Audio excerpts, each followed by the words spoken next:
1 நாளாகமத்தின் புஸ்தகம் 17 மற்றும் 14.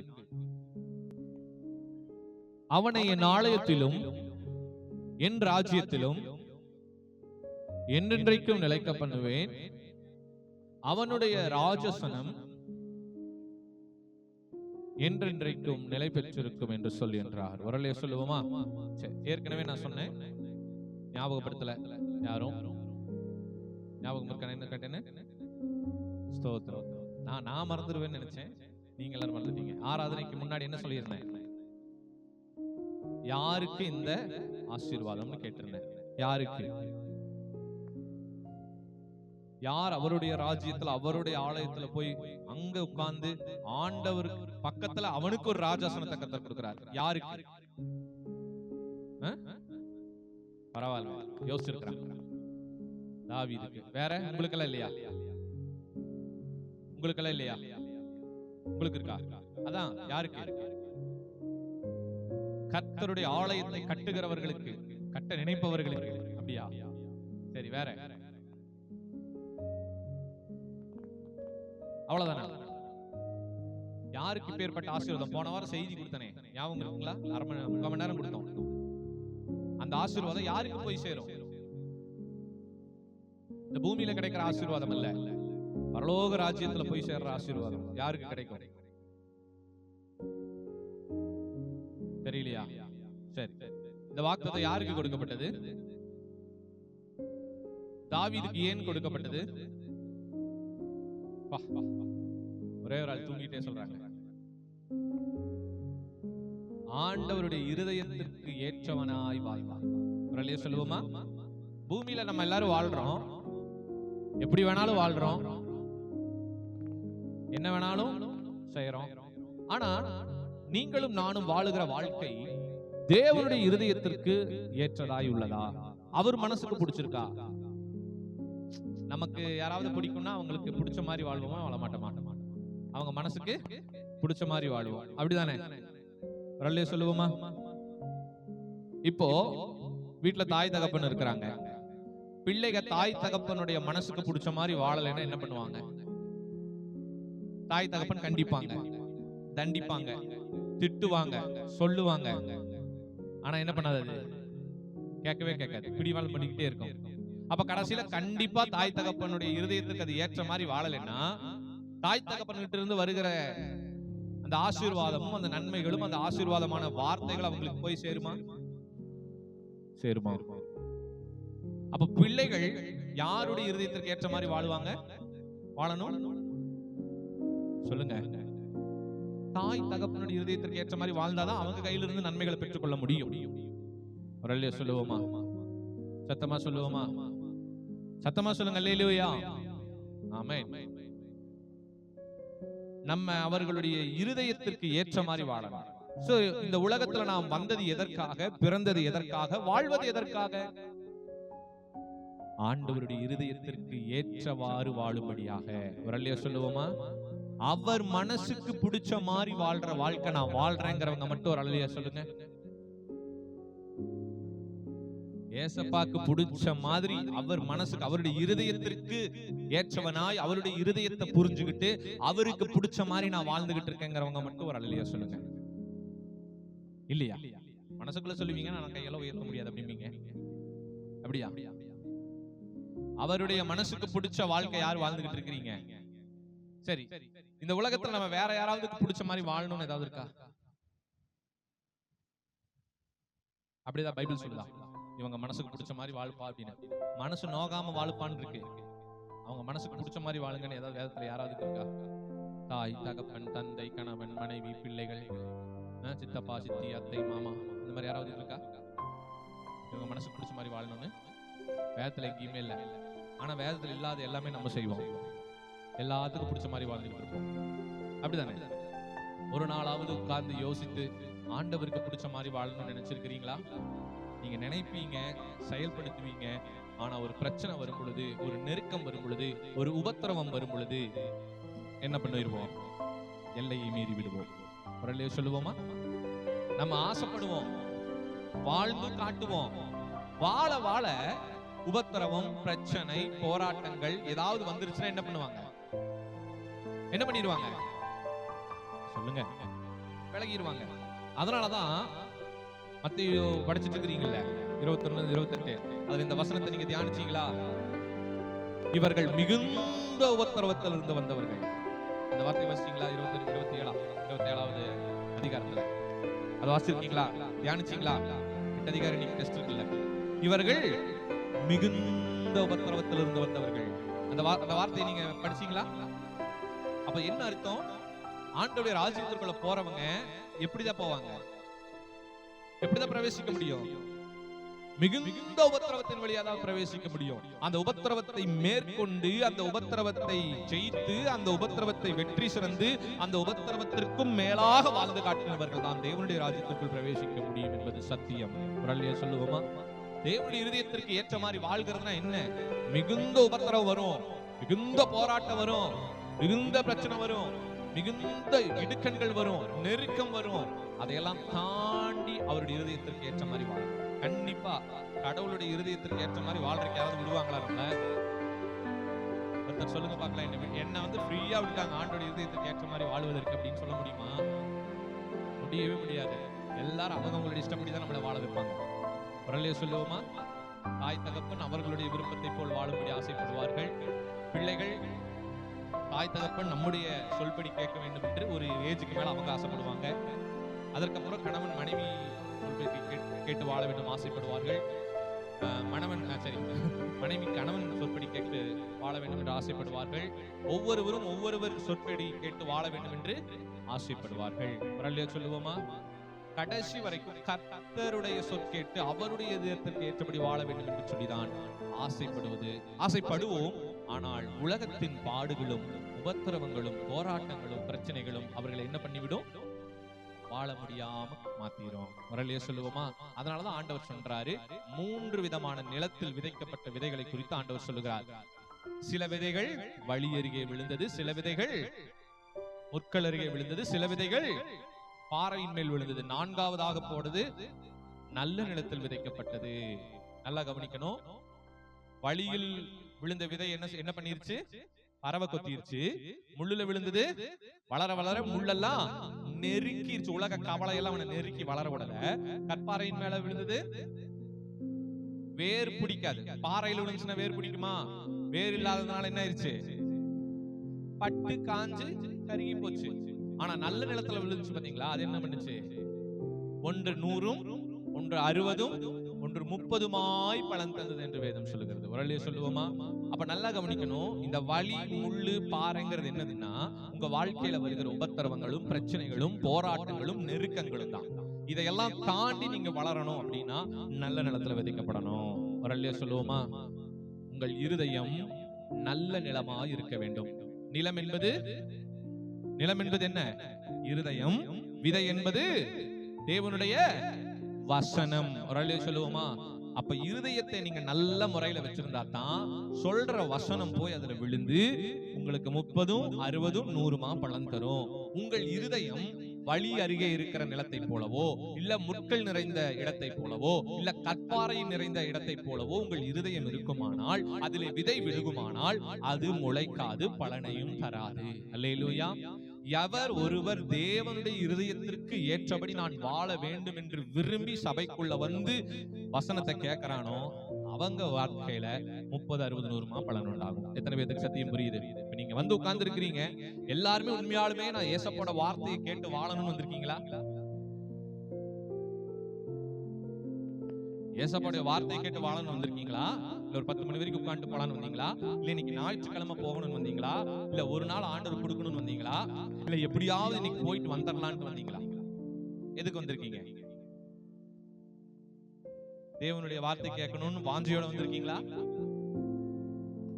அப்படியா? உண்மையாலுமேவா? இல்ல வீட்டுல போக சொல்றாங்கன்னு வந்தீங்களா? இல்ல இன்னைக்கு ஒரு நாள் போனதான் நல்லா இருக்கும்னு வந்தீங்களா? இல்ல கம்பல்ஷன்ல வந்தீங்களா?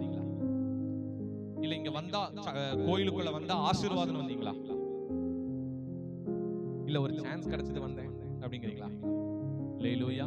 நல்ல சத்தியத்தை நாம் புரிந்து கொள்ளணும். நல்ல நிலமா இருந்தா தான் இங்க பேசுறது பலன் கொடுக்கும். நல்ல இருதயம் இல்லைன்னா என்ன பேசினாலும் காற்றில் சிலம்பம் பண்ணுகிறவர்களாய் கேட்கிற வார்த்தை இந்த காதுல விழுந்துட்டு அந்த காதுல வெளியே போயிட்டே இருக்கும். ரல்லே சொல்லுவோமா? அதனாலதான் வேர்பற்றுகிறது அனுபவம் இல்லை. அதனாலதான் கிறிஸ்தவத்துல வேர்பற்றுகிற அனுபவம் நமக்கு வர மாட்டேங்குது. ரல்லே சொல்லுவோமா? சரி, சிம்பிளா உங்களை டெஸ்ட் பண்றேன். யாரெல்லாம் கர்த்தருடைய ஊழியத்துல இங்க இருக்கிறீங்க?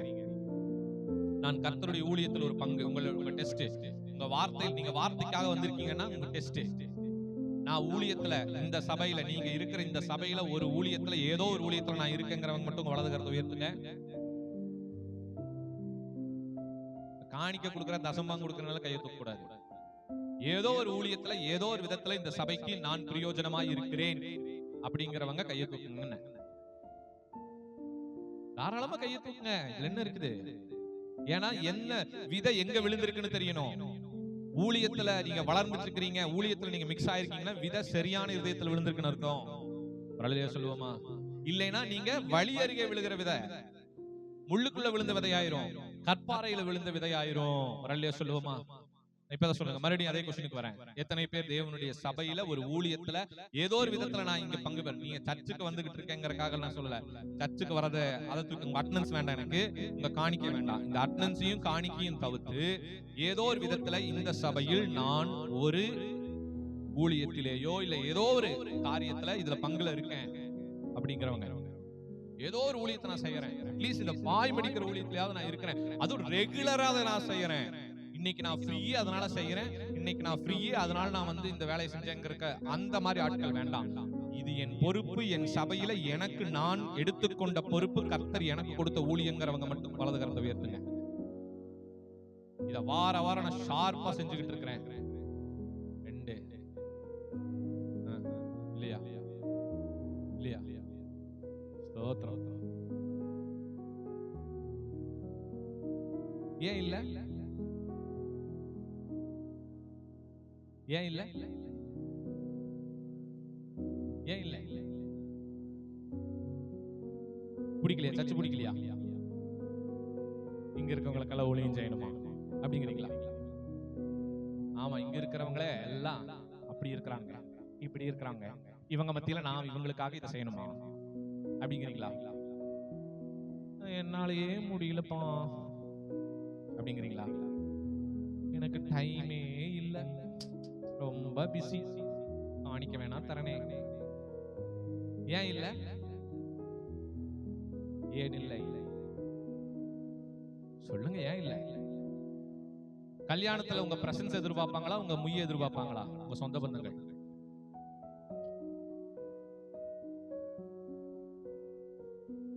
ஃபர்ஸ்ட் எதை எதிர்பார்ப்பாங்க?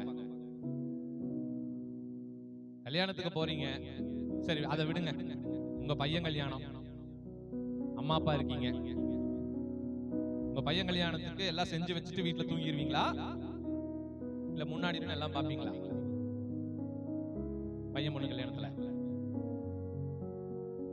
நீங்களும் அம்மா அப்பா ஆனதுக்கு அப்புறம் திங்க் பண்ணி சொல்லுங்க. ஆல்ரெடி அம்மா அப்பாக்கள் இருக்கிறாங்க, அவங்க திங்க் பண்ணாமே சொல்லலாம். சின்ன பசங்க பிள்ளைகளை நீங்க அம்மா அப்பா ஆவீங்க, அதை யோசிச்சு சொல்லுங்க. உனக்கு ஒரு குழந்தை பிறக்கும், அந்த குழந்தை வந்து பொறுப்புக்கு வரும், அந்த குழந்தை வந்து படிக்கும், காலேஜ் போகும், இதுக்கெல்லாம் நான் காசை மட்டும் கொடுத்துட்டு உட்காந்துக்குவேன், என் குழந்தை படிப்புக்கு நான் வந்து எதுவும் பிரயாசப்பட மாட்டேன், நான்லாம் போய் என்ன ஸ்கூல்ல போய் சேர்த்து விட முடியாது, என்னால ப்ரோக்ரஸ் ரிப்போர்ட்ல கையெழுத்து போட முடியாது, என்னால வந்து டிசில கையெழுத்து போட முடியாது, ஒரு கம்ப்ளைண்ட் கூப்பிட்டா நான் போய் பார்க்க மாட்டேங்கிறவங்க மட்டும் ஒரு அலையில சொல்லுங்க. என் பையன், என் புள்ள வந்து ஸ்கூல்ல காலேஜ்ல வேலையில மயக்கம் போட்டு விழுந்துட்டான், நான் வந்து ஆம்புலன்ஸ் 108 கால் பண்ணிட்டு நான் பாட்டுக்கு என் வேலையை பார்த்துட்டு இருந்தேன். ஐயோ ஐயோ ஐயோ நெஞ்சு நெஞ்சு அடிச்சு ஓடுவீங்களா? ஏன் அங்க இருக்கிற அக்கறை சபையில் இல்ல? சொல்லுங்க. ஏன் சொந்த வீட்டுல சொந்த குடும்பத்துல இருக்கிற ஐக்கியம் சபையில் இல்ல? ஆண்டவர் சபையா பரலோகம் எடுத்துக்குவாரா, குடும்பமா பரலோகத்துக்கு எடுத்துக்குவாரா? ஆண்டவர் சபையாய் பரலோகத்துக்கு எடுத்துக்குவாரா, குடும்பமா எடுத்துக்குவாரா?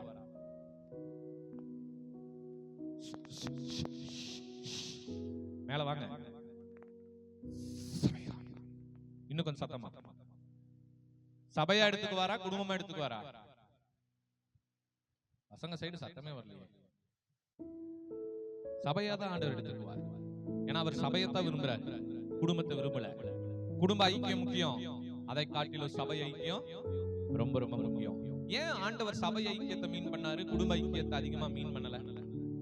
ஏன் சபையை எடுத்துக்கிறாரு?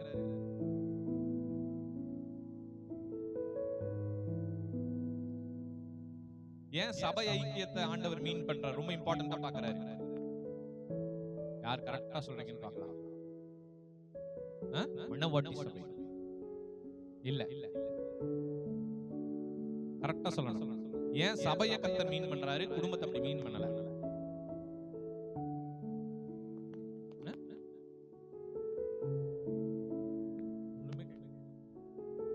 ஒற்றுமை, ஒற்றுமையா குடும்பத்தில் இருக்காதப்போ? சபையில ஒற்றுமை இருக்குதுங்கிறீங்களா இல்லைங்கிறீங்களா? இருக்குது, அதனால சபையா கேட்கிறாரா?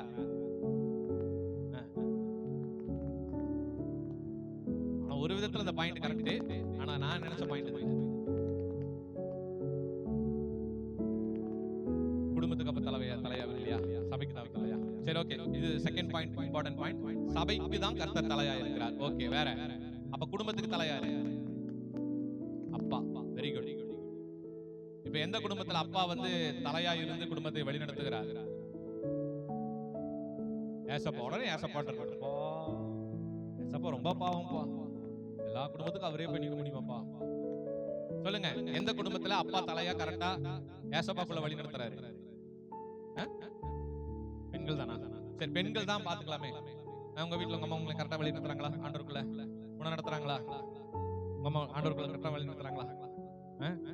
உங்க வீட்டுல மிஸ்டர் பித்து, உங்க வீட்டுல இப்பதான் நீ பைபிளே படிக்க மாட்டேன், 4ஆம் பேசிட்டு இருக்க, நீ புதிய ஏற்பாட்டுல கை வச்சிருக்கிற. சரி, சொல்லுங்க, எந்த வீட்டுல அம்மா அப்பா ஆண்டவர்கள் நடத்துறாரு? கண்டிப்பா எல்லா வீட்லயும் சொல்ல முடியாது, கரெக்டா? ஆனா சபைக்குள்ள வந்துட்டா வழி நடத்துற ஆள் இருக்கா இல்லையா? ஆனா இங்க ஒவ்வொரு குடும்பங்கள்ல ஆள் இருக்கும், ஆள் இருக்காது. ஒண்ணு அம்மா நடத்துவாங்க, இல்ல அப்பா நடத்துவாங்க. சில குடும்பத்துல அப்பாவும் நடத்த மாட்டாங்க, அம்மாவும் நடத்த மாட்டாங்க. ஒரு குடும்பத்துல அம்மா அப்பா 2 பேரும் சேர்ந்து நடத்துவாங்க. சில குடும்பத்துல 2 பேருமே ரட்சிக்கப்பட்டு ஒண்ணுமே நடத்த மாட்டாங்க ஆண்டவருக்குள்ள. சில இடங்கள்ல அம்மா கரெக்டா நடத்திட்டு போவாங்க, நான் அப்பா மூலியமா குடும்பம் என்ன பண்ணுவோம், டிராப் ஆகும். ஏதோ ஒரு இடத்துல அடி வாங்குவோம். நம்ம கஷ்டப்பட்டு கொண்டு போனோம்னா இவர் எல்லாத்தையும் சரிச்சு விட்டுறாரு அப்படின்னு ஒரு கோபம் வரும். அப்போ குடும்பங்களிலே ஏற்றத்தாழ்வுகள் இருக்கும், ஆனா சபைக்குள்ள என்ன இருக்காது? வழிநடத்துறதுக்கு பர்ஃபெக்ட்டா ஆள்கள் இருப்பாங்க. நான் இந்த இடத்துல இல்லைனாலும் இன்னொரு ஆள் இந்த இடத்துக்கு வருவாங்க. எத்தனை பேர் விசுவாசிக்கிறீங்க? இங்க ரெகுலரா ஒரு ஆள் இருக்கும், உங்களை வழி நடத்துறதுக்கு ஆள் இருக்கும், உங்களை பேசுறதுக்கு ஆள் இருக்கும், உங்களுக்கு வசனத்தை சொல்றதுக்கு ஆள் இருக்கும், உங்களை ஆராதிக்க வைக்கிறதுக்கு ஆள் இருக்கும், உங்க தப்ப கண்டிக்கிறதுக்கு ஆள் இருக்கும், உங்களுடைய பொறுப்புகளை உங்களுக்கு சொல்றதுக்கு ஆள் இருக்கும், உங்களை ஊழியத்துல வழி நடத்துறதுக்கு எப்பவுமே பெர்மனன்ட்டா ஒரு ஆள் இருக்கும். அதனாலதான் கர்த்தர் சபையை எப்பவுமே மீன் பண்ணுவாரு, குடும்பத்தை அதிகமா மீன் பண்ண மாட்டாரு. வரலையே சொல்லுவோமா? மீன் பண்ண மாட்டாருன்னு சொல்லல, குடும்பத்தை அவர் விரும்புகிறவர். சரியா? குடும்பம் ரொம்ப ரொம்ப அவசியம். ஆனா அதை காட்டிலும் ஏன் அவர் சபையா எடுத்துக்கொள்றாருன்னா, இப்ப இவங்க வீட்டுல அம்மா அப்பா இல்ல, அண்ணன் தம்பி தங்கச்சிகள் இல்ல, இவங்க வீட்டுல இன்னும் அம்மா வரல, அவங்க வீட்டுல அம்மா வரல, இப்படி ஒவ்வொருத்தர் வீட்லயும் ஒவ்வொருத்தர் வரல. அப்படிங்கும் போது நீங்க குடும்பமா எப்படி ஐக்கியமா இருக்க முடியும்? ஆண்டவருக்குள்ள இருக்க முடியாது. ஆனா சபைக்குள்ள எத்தனை குடும்பத்துல இருந்து எத்தனை பேர் வந்தாலும் ஒரே குடும்பமா ஐக்கியமா இருக்க முடியும். வரலையே சொல்லுவோமா? ஆனா நம்ம அதை செயல்படுத்தணும். அதனாலதான் நான் கேட்டேன், உங்க குடும்பத்துல நீங்க யாராவது பொறுப்புல இல்லாதவங்க கை தூக்க. நான் என் குடும்பத்தை கவனிக்கிறதே இல்லைங்கிறவங்க மட்டும் கை தூக்குங்க.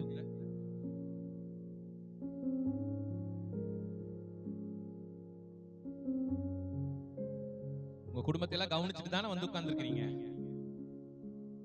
குடும்பத்தை எல்லாம் கவனிச்சுட்டு தானே வந்து உட்கார்ந்துருக்கீங்க. ஆனா அந்த குடும்பம் நமக்கு பரலோக ராஜ்யத்துக்கு உதவி செய்தா? இல்ல. அந்த குடும்பத்துக்கு தான் நம்ம உதவி செய்ய வேண்டியதா இருக்கு, சத்தியத்தை சொல்லி வழி நடத்த வேண்டியதா இருக்கு. அப்போ உங்களை நடத்துற இடம் எது? தம்பிகளா, வெளியே உங்களை நடத்துற இடம் எது? நாங்களே தானா? உங்களை நடத்துகிற இடம் எது? சபை. நீங்க வந்தாலும் வராட்டியும் நீங்க வந்தீங்கன்னா, நீங்க கீழ்ப்படிஞ்சீங்கன்னா உங்களுக்கு வழி நடத்தக்கூடிய எல்லா வழி நடத்தலும் இங்க கிடைக்கப்படும். அப்போ நீங்க எங்க வந்து உறுப்பினராக இருக்கணும், எங்க நீங்க அதிக வேலை செய்யணும், எங்க நீங்க அதிகமா பிரயாசப்படணும்?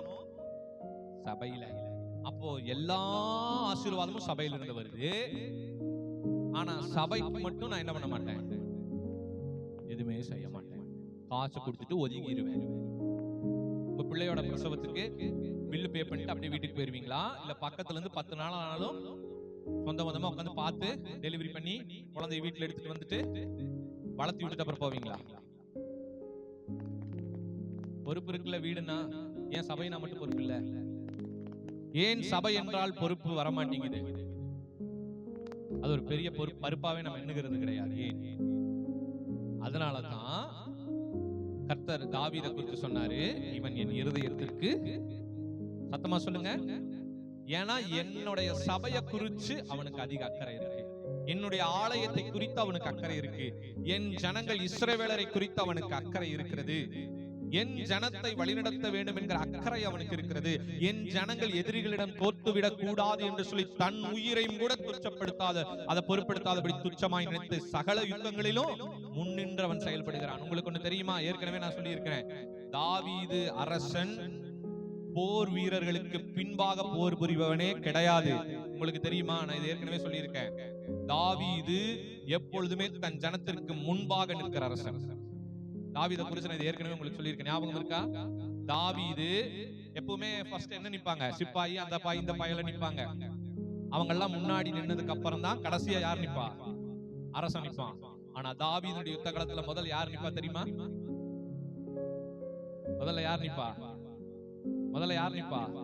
தாவீது போர் புரியும் பொழுது முதல் யுத்த களத்துல தாவீது தான் முன்னாடி நிப்பார். ஃபர்ஸ்ட் என் உயிர் போகட்டும், அதுக்கப்புறம் தான் என் ஜனங்களை தொடரணும். ஏன்னா அந்த அளவுக்கு அந்த பொறுப்பை கையில் எடுத்திருந்தான். அல்லேலூயா. மோசே அப்படிதான், வழி நடத்துறவங்க பாதுகாப்பா பின்னாடி நிப்பாங்க. ஆனா மோசே வழி நடத்திட்டு போகும்போது முன்னாடி யார் இருந்தா? முதல்ல யார் இருந்தா? அதனாலதான் திறப்பல நின்னான். கர்த்தருடைய கோபாக்கினை ஜனங்கள் மேல் விழுகும் பொழுது முன்னாடியே நின்னதை தடுத்தான். என்னை தாண்டி என் ஜனங்களை தொடுங்க. வரலையோ சொல்லுவோமா? சத்தமா சொல்லுவோமா? இன்னும் சத்தமா சொல்லுவோமா? அப்போ இவர்கள் தான் தேவனுடைய வீட்டில். அதனாலதான் மோசேக்கு சொன்னாரு, என் வீட்டில் எங்கும், ஆமா, இவனை நம்பி என் வீட்டை நான் பொறுப்பா ஒப்படைச்சிட்டு போலாம், என் வீட்டுல ஒன்னும் லாஸ் ஆகாது. ஏன்னா என் வீட்டுல என்னுடைய ஜனங்களுக்காக தன் உயிரம் கூட கொடுக்க துணிஞ்சவன், என் பிள்ளைகளுக்காக என் வீட்டை நான் அவனுக்கு தாராளமா விட்டுட்டு போலாம். என் வீட்டுல அவன் உண்மையா இருப்பான். வரலையில சொல்லுவோமா? சத்தமா சொல்லுவோமா? அல்லேலூயா. இந்த உலகம் தான் எங்களுக்கு தெரியும், பரலோகம் எங்க எங்களுக்கு தெரியும். அப்படி நினைச்சிட்டு இருக்கீங்களா? கரெக்ட், அது 100க்கு 100 உண்மை. பரலோகத்தை குறிச்ச பயம் உங்களுக்கு இருந்துருந்துச்சுன்னா இந்த உலகத்தை வெறுத்திருப்பீங்க. பரலோகத்தை குறிச்ச பயம் இல்லாதனாலதான் இந்த உலகத்துல அதிகமா நேசிக்கிறீங்க. அதான் பாடல் பாடினோம்ல, என் ஆள் பலத்தால் ஆள பார்த்தேன், ஆள முடியல, பண பலத்தால் படைக்க பார்த்தேன், படைக்கவும் முடியாது, சொல் பலத்தால் சாதிக்க பார்த்தேன், ஒண்ணும் முடியல, வாய் பலத்தால் வாழ பார்த்தேன், வாழவும் முடியல. குரலிலே சொல்லுவோமா? இன்னும் சத்தமா சொல்லுவோமா? அப்ப என்னதான் நம்ம பண்ணலாம்னு இருக்கிறோம்? சொல்லுங்களேன். என்ன? சரி, இத்தனை நாளா நிறைய ஊழி, அட்லீஸ்ட் பெரியவங்க எல்லாம் நிறைய பேர் இருக்கிறீங்க, இத்தனை நாளாவது இன்னைக்கு விடுப்பா, நான் நல்லா செய்யாத ஊழியமா அப்படிங்கிறவங்க ஒரு அல்லையா சொல்லுங்க. நான் நல்லா செய்யாத ஊழியமாப்பா, நீ இன்னைக்கு வந்து முன்னாடி நின்று பேசிட்டு இருக்கிற அப்படிங்கிறவங்க ஒரு அல்லையா சொல்லுங்க. அப்படி இருக்குது போல நிறைய பேர் ஊழியம் செய்றீங்க. ஆனா இன்னும் வயசு இருக்கே, இன்னும் கர்த்தர் உங்களை வச்சிருக்கிறாரே, மூச்சு மூக்குள்ள போயிட்டு வெளியே வருதே, போகுதா இல்ல ஸ்டாப் ஆயிடுச்சா? போயிட்டு இருக்கு, பிரீத்திங் இருக்கு, ஸ்டில் யூ ஆர் அலைவ், இன்னும் உயிரோட இருக்கிறோம். கடைசி வரைக்கும் செய்யணும். வரலையா சொல்லுவோமா? மறுபடியும் சொல்றேன், உங்களை குத்துவதற்காகவோ உங்களை குறை பேசுவதற்காகவோ அல்ல, உங்களை உருவாக்குவதற்காக பேசிக்கிட்டு இருக்கிறேன். ஆண்டோடைய சபைக்காக, ஆலயத்திற்காக பிரயாசப்படாமல் நான் பரலோக ராஜ்யம் போவேன் என்று சொல்வது மகா பெரிய முட்டாள்தனம். வரலையா சொல்லுவோமா? ஆமென். 2 சாமுவேல் 22:7 வாசிப்போமா? 2 சாமுவேல் 22:7.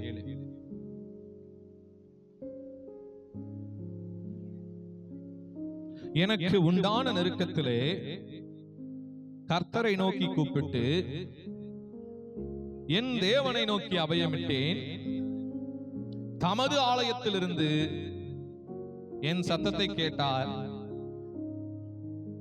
என் கூப்பிடுதல் அவர் செவிகளில் ஏறிற்று. வரலையா சொல்லுவோமா? சாமுவேல் சொல்லுகிறான், எனக்கு உண்டான நெருக்கத்திலே, சரி, தாவீது சொல்லுகிறார், எனக்கு உண்டான நெருக்கத்திலே நான் என்ன பண்ண? யார நோக்கி கூப்பிட்டேன்? சத்தமா பேசணும், ரெஸ்பான்ஸ் பண்ணணும். யார நோக்கி கூப்பிட்டேன்? 10 நிமிஷத்துல செய்தி முடிச்சிருவேன், கவலைப்படாதீங்க. என் தேவனை நோக்கி அபயமிட்டேன்னு என்ன அர்த்தம்? அலறிட்டு போறான். அபயமிட்டேன்னா அலறுதல் குரல் கேக்குது. ஆண்டவரே அப்படின்னு அபயமிடுறான் சத்தமா, ஆண்டவரேன்னு. அப்போ ஒண்ணு நடக்குது. என்ன நடக்குது? அவன் ஆண்டு நெருக்கத்துல, கஷ்டத்துல, உபத்திரவத்துல, அப்படியே அவன் முடியாத சூழ்நிலையில ஆண்டவர் நோக்கி கூப்பிட்டு அபயம் இடுகிறான். என்ன ரிசல்ட் கிடைக்குது? எங்கிருந்து ரிசல்ட் கிடைக்குது? எங்கிருந்து ரிசல்ட் கிடைக்குது? வீட்டில் இருந்தா, ஆலயத்துல இருந்தா? வீட்டில் இருந்தா, ஆலயத்துல இருந்தா, இல்ல தெருவில் இருந்தா? எதுல இருந்து? ஆலயத்துல இருந்து தான் ரிசல்ட் கிடைக்குது. ரிசல்ட் எங்க இருந்து வருது? ரிசல்ட் எங்க இருந்து வருது? ஆசீர்வாதம் எங்க இருந்து வருது? சொல்லுங்க. பதில் எங்க இருந்து வருது? கர்த்தர் எங்கிருந்து அவனுடைய சத்தத்தை கேட்கிறார்? கர்த்தர் எங்கிருந்து அவனுடைய அழுகுரலை கேட்கிறார்? கர்த்தர் எங்கிருந்து அவனுடைய அபயத்தை கேட்கிறார்? பேசுங்க. ஆலயத்துல இருந்துதான் கேட்கிறாரு. அப்ப ஆலயம் இம்பார்ட்டன்டா, நாட் இம்பார்ட்டன்டா? ஆலயம் முக்கியமா, முக்கியம் இல்லையா? இப்ப சொல்லுங்க, அந்த ஆலயத்துக்கு என்ன பண்றோம்? ஒண்ணு பண்றது இல்லையா? 1 ராஜாக்கள் 8:29. இப்ப நீங்க ஆலயத்துல வந்து ஜெபம் பண்ணீங்கன்னா கேக்குமா, கேட்கப்படாதா? கேக்குமா, கேட்கப்படாதா? ஆலயத்துல நான் ஒண்ணுமே பண்ணல, ஆனா ஆலயத்துல உட்கார்ந்து ஜெபம் பண்றேன். நடக்குமா, நடக்காதா? உமது அடியேன் இவ்விடத்திலே செய்யும் விண்ணப்பத்தை கேட்கும்படி என்னுடைய நாமம் விளங்கும் என்று நீ சொன்ன ஸ்தலமாகிய இந்த ஆலயத்தின் மேல் உம்முடைய கண்கள் இரவும் பகலும் திறந்திருப்பதாக. உரலே சொல்லுவோமா? இது அது அப்பா, இது பையன். அப்பளே பார்த்தது யாரு? அப்பா. எதை குறிச்சு பேசியிருக்கிறாரு? ஆலயத்தை குறிச்சு பேசுகிறார். இது பையன் யாரு? சாலமோன். சாலமோன் கட்டின தேவாலயத்தை குறிச்சு சாலமோன் பேசுறாரு. இந்த ஸ்தலத்துல வந்து நான் விண்ணப்பம் பண்ணுனா என்னுடைய விண்ணப்பம் என்ன பண்ணப்படணும்? கேட்கப்படணும். என்னுடைய நாமம் விளங்கும் என்று நீர் சொன்ன ஸ்தானமாகிய இந்த ஆலயத்தின் மேல் உடைய கண்கள் இரவும் பகலும். தேவனுடைய ஆலயத்துல எது திறந்திருக்குது? ஆண்டுடைய கண்கள் எங்க இருக்குதாமா? இப்ப சத்தமா சொல்லணும் பாயிண்ட். ஆண்டுடைய கண்கள் எங்க திறந்திருக்குது? இப்ப இங்க பார்த்துட்டு இருக்கிறாரா? 10 மணிக்கு மேல பாப்பாரா? நீங்களே என்ன பண்ணுவீங்க? டீயும் வடையும் சாப்பிட்டு இருப்பீங்க. 10 மணிக்கு மேல உங்களை பாப்பாரு. Very good. 10:30க்கு மேல பாப்பாரா? அப்ப என்ன பண்ணிட்டு இருப்பீங்க? யூத் மீட்டிங்ல இருப்பீங்க. மத்தவங்க கிளம்பு கிளம்பு கிளம்பு கிளம்பு கிளம்பு கிளம்பு கிளம்பி கிளம்பிடுவீங்க. சரி, 11 மணிக்கு ஆண்டோடைய கண் நீங்க இருக்குமா? இருக்குமா? நீங்க என்ன பண்ணிட்டு இருப்பீங்க? வீட்டுல இருப்பீங்க. அப்போ இவங்க யூத் மீட்டிங்ல இருப்பாங்களா? சரி சரி. டெஸ்ட்ல இருப்பீங்களா? சரி சரி. மத்தவங்க எங்க இருப்பீங்க? வீட்டுல இருப்பீங்க. 11:30க்கு ஆண்டோடைய கண் நீங்க தான் இருக்கும். மாறி இருக்காதுல? சரி, 12 மணிக்கு வரும். அரை மணி நேரம் ரொம்ப இதா இருக்கு. 12 மணிக்கு ஆண்டோடைய கண் நீங்க திறந்திருக்குது. நீங்க என்ன பண்ணிட்டு இருப்பீங்க? Same youth மீட்டிங்கா? சண்டே கிளாஸா? 12 மணிக்கு சண்டே கிளாஸ். சரி. மத்தவங்க எல்லாம் கறிக்கடையில் இருப்பீங்க. கரெக்டா? 11:30க்கு கறிக்கடையில் இருப்பீங்க. 12 மணிக்கு கறி வீட்டுல வெந்துட்டு இருக்கோம். 12:30 மணிக்கு ஆண்டோடைய கண்கள் எங்க திறந்திருக்கும்? ஆலயத்துல. நீங்க எங்க என்ன பண்ணிட்டு இருப்பீங்க? கோதிச்சு இறக்குற ஸ்டேஜ்ல இருக்கும். ஸ்டில் இங்க சண்டே கிளாஸ் நடந்துட்டு இருக்கோம். 1 மணிக்கு என்ன நடக்கும்? பாசி பறக்கும் மணல் அடி வயிற்றுல இருந்து. ஆண்டுடைய கண்ணு உங்க வீட்டுல இல்ல. எங்க இருக்குது? ஏன்னா வேதத்தை சொல்லுது, உம்முடைய கண்கள் இரவும் பகலும். அதாவது இந்த ஆலயத்தின் மேல் உம்முடைய கண்கள் இரவும் பகலும்.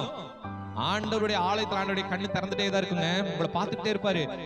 எத்தனை நாள் இவன் ஆலயத்துக்கு வரான், என்னென்ன இவன் ஆலயத்துல பண்றான், இவனுக்கு என்னெல்லாம் நடக்குது, ஆலயத்துல வந்து இவன் என்ன பண்றான் அப்படின்னு பார்த்துக்கிட்டே இருப்பார் ஆண்டவர். அதையெல்லாம் பார்த்துதான் இவன் என் ஆலயத்தில் எங்க முன்மை, வீட்டுல எங்க முன்மை இல்லைன்னு சொல்ல. வீடுன்னா என்னது? வீடு. ஆலயம்னா என்னது? எக்ஸ்பிளனேஷன் எத்தனை வாரமா கொடுக்கறதுமா? ஆலயம்னா என்ன? வீடு. இவன் என் வீட்டில் எங்க முடியும்? என் ஆலயத்துல உண்மை உள்ளவன்பா. என்ன வேலை செய்யறான் என் ஆலயத்துல வந்து அவன் எடுத்துக்கிட்டு, பொறுப்பு எடுத்துக்கிட்டு அவன் பண்ற காரியங்கள். இவன் என்னுடைய ஆலயத்துல தேவைக்கான வருவான். என் ஆலயத்துல எப்பப்பெல்லாம் என்னென்னலாம் நடக்குமோ அது எல்லாத்தையும் வாங்கிட்டு போயிருவான். எப்பப்பெல்லாம் ஆசீர்வாதம் வருமோ, எப்பப்பெல்லாம் ஆலயத்துக்கு தேவை வருதோ, இவனுக்கு என்ன தேவை வருதோ அப்ப மட்டும் ஆலயத்துக்கு வந்துட்டு போயிருவான். வரலையே சொல்லுவோமா? சத்தமா சொல்லுவோமா? அப்படி அல்ல.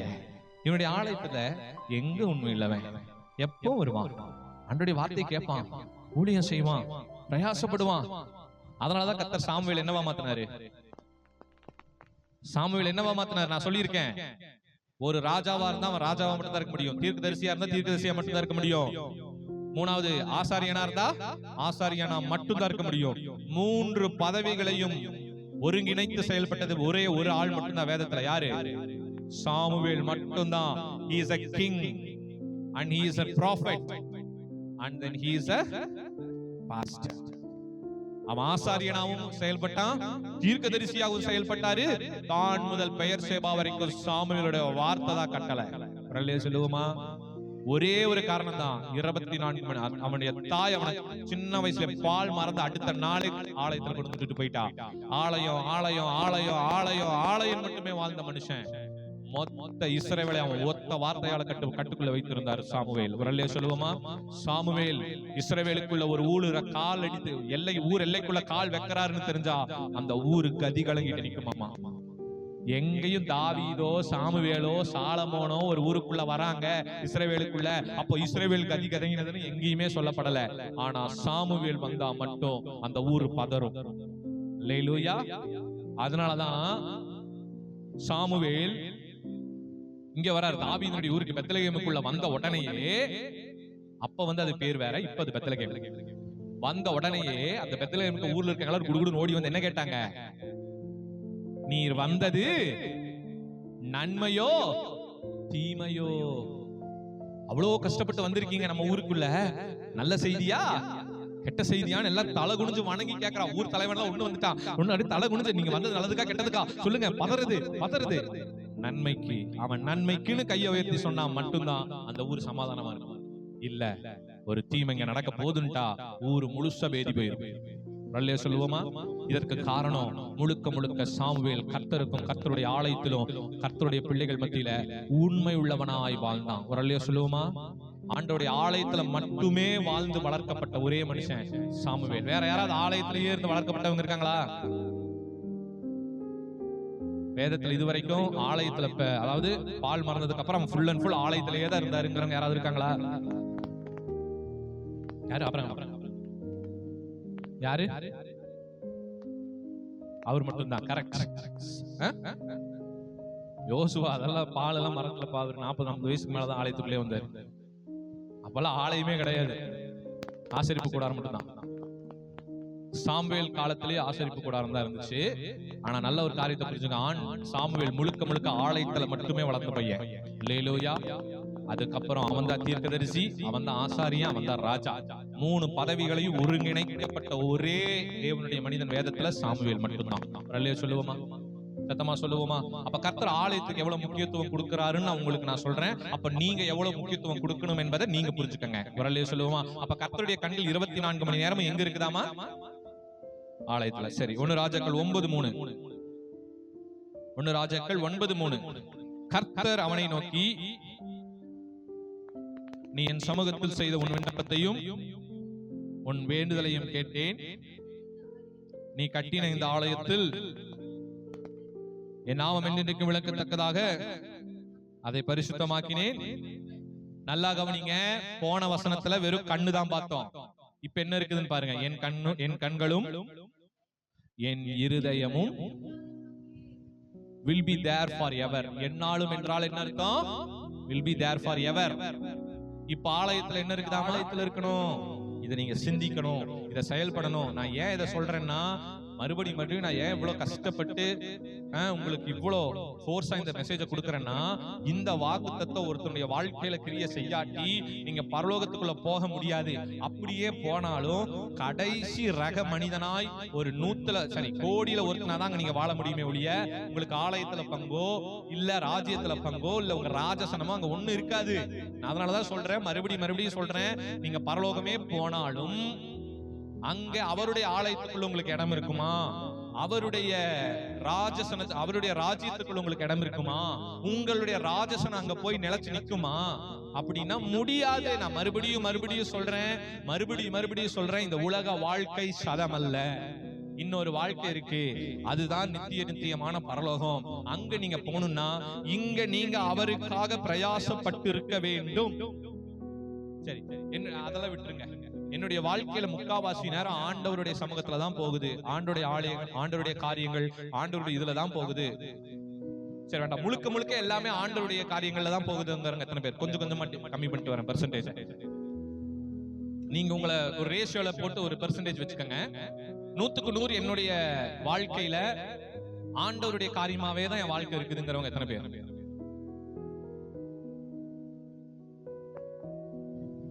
வேற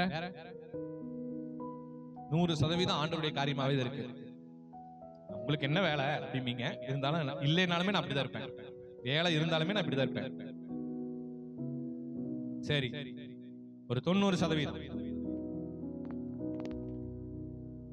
90%.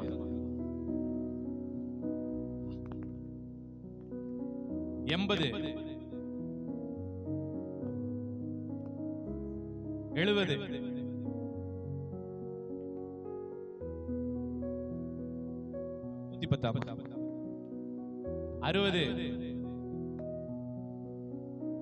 70, 110, 60%. சரி 50க்கு 50, 50-50. சார்லஸ் அங்கிள் கை தூக்குறார். Good, very good. ஆமென். அடிக்கடி வருவார் சர்ச்சுக்கு, அதனால சொல்றாரு.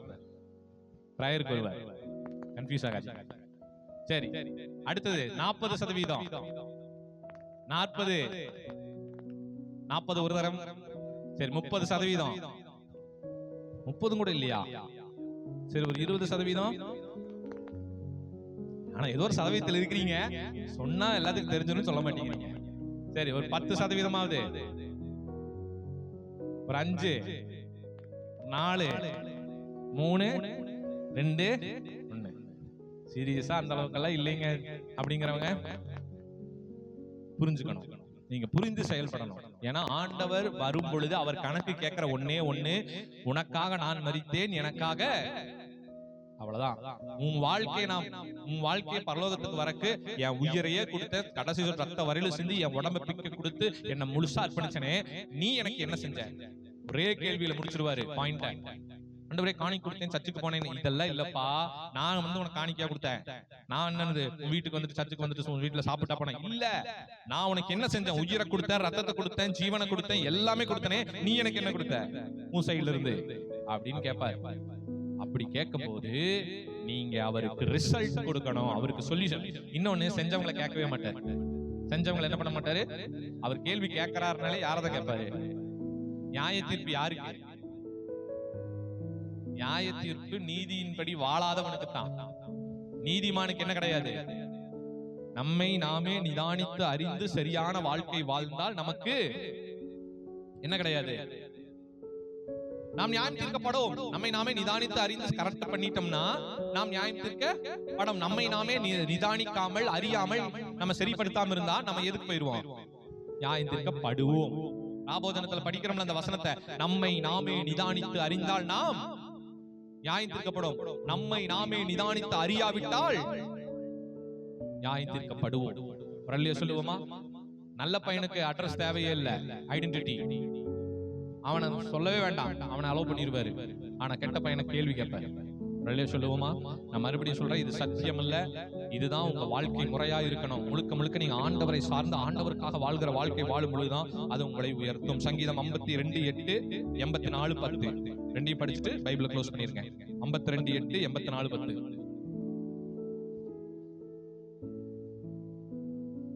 ஏன்னா உங்களுக்கு ஆலயத்துல இருக்கிற டைம் இருக்காது, ஐம் சாரி. அதனால நானோ தேவனுடைய ஆலயத்தில் பச்சையான ஒலிவ மரத்தை போல் இருக்கிறேன், தேவனுடைய கிருபையை என்னென்றைக்கும் நம்பி இருக்கிறேன். எத்தனை பேருக்கு சத்தியம் புரியுது? வரலையா சொல்லுவோம். இந்த வசனம் எத்தனை பேருக்கு புரிஞ்சுது? நான் எங்க இருக்கிறேன்? தேவனுடைய ஆலயத்தில் எப்படி இருக்கிறேன்? பச்சையான செழிப்பான ஒலிவ மரத்தை போல் இருக்கிறேன். தேவனுடைய கிருபை என்னென்றைக்கும் நம்பிக்கிட்டு எங்க உட்கார்ந்துட்டு இருக்கிறேன். அதனாலதான் யூதர்கள் ஒரு நாளைக்கு 5 முறை தேவாலயத்தில் ஆராதிச்சாங்க. யூதர்களுடைய தேவாலயத்தில் ஒரு நாளைக்கு எத்தனை ஆராதனை போகும் தெரியுமா? இஸ்ரவேல்ல ஏன் இஸ்ரவேல் இன்னைக்கு வரைக்கும் சாய்க்க முடியல? அங்க தேவாலயத்தில் ஒரு நாளைக்கு எத்தனை ஆராதனை போகும் தெரியுமா? நம்ம சர்ச்சில் ஒரு நாளைக்கு எத்தனை ஆராதனை போகுது? அதிகாலை 11 மணி, அப்புறம் திங்கள் செவ்வாய் ஈவினிங் இல்ல, வெட்னஸ்டே இருக்கும், Thursday Friday ஆல்டர்னேட்டிவா இருக்கும், சாட்டர்டே சண்டே கம்பல்சரி இருக்கும். 3 ஆராதனை அதிகபட்சம், அவ்வளவுதான். ஆனா இஸ்ரவேல் தேவாலயங்கள்ல எத்தனை ஆராதனை இருக்கும்? ஒரு நாளைக்கு 5 ஆராதனை இருக்கும். தாவீது இருக்கும்போது எத்தனை ஆராதனை இருந்துச்சு? 7 வச்சிருந்தாரு. ரொம்ப ஸ்ட்ரிக்ட். தாவீதுக்கு முன்னாடி தாவீதுக்கு அப்புறமெல்லாம் 5 ஆராதனை தான். ஆனா தாவீது ஆட்சி செய்யும் போது ஆலயத்துல எத்தனை ஆராதனை இருந்துச்சு? 7 வச்சிருந்தாரு. ஆங்கடா என்னடா உனக்கு வெளிய வேலை? 7 வேலை நீ வரணுங்க. வல்லையே சொல்லுவோமா? இரவும் பகலும் தேவாலயத்துல ஆராதனை போய்கிட்டே இருக்கணும். காலையில 2000 பேரு, நைட் 2000 பேரு ஷிஃப்ட் போட்டு ஒர்க் பண்ணாங்க. எதுக்கு? வெறும் வர்ஷிப் மட்டும். ஏன்னா தேவனுடைய ஆலயத்துல பச்சையான ஒலிவ மரத்தை போல நான் ஆசீர்வாதமா இருக்கணும்னா தேவனுடைய ஆலயத்துல தான் என் இருதயம் முழுசா இருக்கணும். ஒரு அல்லே சொல்லுவோமா? அதனாலதான் அவன் தூங்கிட்டு இருக்கும் போது எதை குறிச்சு நினைச்சு பார்த்தான்? ஆண்டவருடைய உடன்படிக்கை பெட்டி திரைகளுக்குள்ள இருக்குது, அதுக்கு ஆலயம் இல்லைன்னு யோசிச்சான். அல்லேலூயா.